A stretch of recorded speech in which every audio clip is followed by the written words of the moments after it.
আসসালামু আলাইকুম। RojNamCha সফটওয়্যারের ইউজার টিউটোরিয়ালে আপনাদেরকে স্বাগতম। আজকে আমরা কথা বলবো এসএমএস প্যানেল নিয়ে। তো এসএমএস প্যানেলের উপর ক্লিক করলে আপনারা চারটা সাব মেনু দেখতে পারবেন। একটা ইন্ডিভিজুয়াল এসএমএস, একটা ইন্ডিভিজুয়াল এসএমএস লিস্ট, একটা হোল এসএমএস, একটা হোল এসএমএস লিস্ট। তো ইন্ডিভিজুয়াল এসএমএস হলো আপনি যদি ইন্ডিভিজুয়ালি কোনো কাস্টমারকে আপনি এসএমএস পাঠাতে চান, সেটা হলো ইন্ডিভিজুয়াল এসএমএস থেকে আপনি তাকে পাঠাতে পারবেন। আর হোল এসএমএস হলো আপনি একাধারে আপনার যত কাস্টমার আছে সব কাস্টমারকে যদি কোনো এসএমএস পাঠাতে চান, তাহলে সেটা হলো হোল এসএমএস। এক্ষেত্রে হোল এসএমএস টাইপ যদি আমি বলি যে ঈদের শুভেচ্ছা কিংবা পূজার শুভেচ্ছা কিংবা হালখাতার শুভেচ্ছা, এগুলোর জন্য যে এসএমএসটা পাঠানো হয় যে সব কাস্টমারকে একসাথে, সেটা হলো হোল এসএমএস। তো আমি দেখাই, ইন্ডিভিজুয়াল এসএমএসের উপর ক্লিক করলে আপনি এরকম একটা মেনু দেখতে পাবেন যেখানে আপনি কাস্টমার সিলেক্ট করতে পারবেন এবং আপনার মেসেজের কন্টেন্ট, যে আপনি কী মেসেজটা পাঠাতে চাচ্ছেন সেই মেসেজের কন্টেন্ট লেখার একটা জায়গা পাবেন। তো এখানে দেখুন, আপনি যেভাবে ক্লিক করি তখন নো রেজাল্টস ফাউন্ড লেখা উঠছে। তার মানে আমার এই সফটওয়্যারে কোনো কাস্টমার অ্যাড করা নেই। আপনি যদি কাস্টমার অ্যাড করে থাকেন তাহলে এখানে আপনি এই ড্রপ ডাউনের মতো এখানে কাস্টমার শো করবে, আপনি এখান থেকে কাস্টমার সিলেক্ট করতে পারবেন।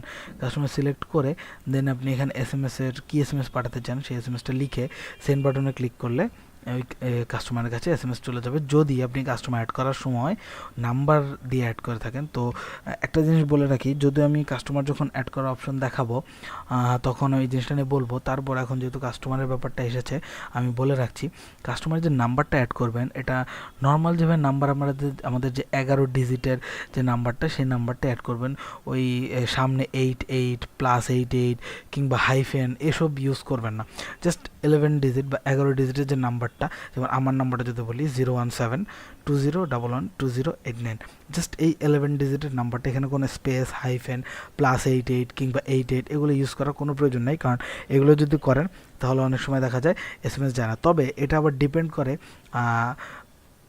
আপনার এসএমএসের যে আপনি যার কাছ থেকে এসএমএস কিনবেন তার উপর। তারপর আমরা রেফার করি যে কোনো প্রয়োজন নেই, আপনি জাস্ট নাম্বার যেটা 11 ডিজিটের যে নাম্বারটা, এই নাম্বারটাই দিবেন। +8888 এগুলো দিয়ে কনফিউজ করার দরকার নেই, কারণ অনেক সময় সফটওয়্যার কনফিউজ হয়ে যায়। তো এরপরে যেটা আছে ইন্ডিভিজুয়াল এসএমএস লিস্ট, আপনি যে এসএমএসগুলো এখান থেকে পাঠাবেন মানে ইন্ডিভিজুয়াল কাস্টমারের কাছে, সেই এসএমএসগুলো এখানে লিস্ট আকারে আপনি এই ইন্ডিভিজুয়াল এসএমএস লিস্টের মধ্যে আপনি দেখতে পারবেন। এখানে লিস্ট আকার থাকবে এবং আপনি এখান থেকে এডিট তো করার প্রশ্নই আসে না, কারণ আপনি এডিট করতে পারবেন না। কারণ একবার আপনি এসএমএস সেন্ড বাটনে ক্লিক করলে এসএমএসটা চলে যাবে, এডিট করে কোনো লাভ নেই। তো এই কারণে আমরা এখানে এডিটের অপশন রাখিনি, শুধু ডিলিটের অপশন রেখেছি। আর একটা যেটা, এটা আছে হোল এসএমএস। হোল এসএমএসের উপর বাটনে যদি বা হোল এসএমএস মেনুতে যদি আপনি যান, তাহলে এখানে দেখতে পারবেন যে এখানে কাস্টমার সিলেক্ট করার কোনো অপশন নেই। কারণ আপনি এখানে আপনার যত কাস্টমার আছে সব কাস্টমারকে একসাথে আপনি এসএমএস পাঠাচ্ছেন। তো এই কারণে এখানে কাস্টমার সিলেক্ট করার কোনো অপশন নেই। এখানে জাস্ট এসএমএসের কন্টেন্টটা, আপনি যে এসএমএসটা পাঠাতে চান সেই এসএমএসের কন্টেন্টটা এখানে লিখবেন। লিখে সেন্ড বাটনে ক্লিক করলে আপনার এই সফটওয়্যারে যেসব কাস্টমার অ্যাড করা আছে এবং যাদের নাম্বার দেওয়া আছে সেই সব নাম্বারে এসএমএসটা চলে যাবে। আর হোল এসএমএস লিস্ট এটা জাস্ট ওরকমই, যে আপনি যেসব এসএমএস পাঠিয়েছেন আপনার সকল কাস্টমারকে, সেই এসএমএসগুলো এখানে লিস্ট আকারে শো করবে এবং আপনি এখান থেকে ডিলিট করতে পারবেন। তো একটা ব্যাপার বলে রাখি, এসএমএসের যে আপনি ব্যাপারটা, যে এসএমএস যাবে, এসএমএস কেনা, এগুলো আমরা হ্যান্ডেল করি না। আমরা জাস্ট এসএমএসের মডিউলটা তৈরি করে দিই।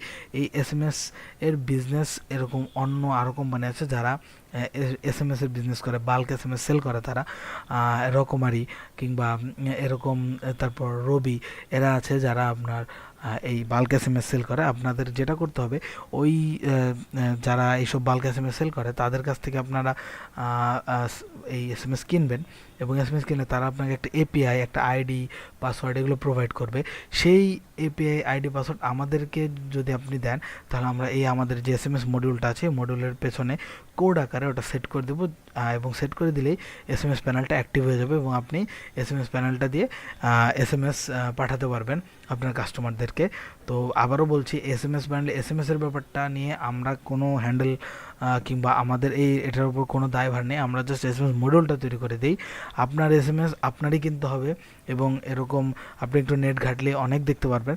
তারপরও এরকম আছে রবি, আমরা কিছু ইনফরমেশন দিই, রবি, মিম, তারপর আপনার রকমারি, এরা আপনার আর অন্যরকম, রকমারি না, মেবি অন্যরকম, তো এরা আপনার বাল্ক এসএমএস সেল করে, আপনারা এদের কাছ থেকে এসএমএস কিনতে পারবেন। আপনারা জাস্ট আপনাদের যেটা করতে হবে সেটা হলো এপিআই আর আইডি পাসওয়ার্ড আপনার ওই অ্যাকাউন্টের, বাল্ক এসএমএস যেখান থেকে কিনবেন সেই অ্যাকাউন্টের আমাদেরকে প্রোভাইড করলে আমরা জাস্ট এই আমাদের যে এসএমএস প্যানেলটা আছে এটার মধ্যে কোড আকার এটা সেট করে দিব, এবং সেট করে দিলে আপনি আপনার যে এসএমএস প্যানেল এটা অ্যাক্টিভ হয়ে যাবে এবং আপনি এখান থেকে এসএমএস পাঠাতে পারবেন। তো এই ছিল এসএমএস প্যানেল। তো নেক্সট টিউটোরিয়ালে আমরা পারচেজ নিয়ে কথা বলবো। সে পর্যন্ত ভালো থাকুন, সুস্থ থাকুন। আসসালামু আলাইকুম।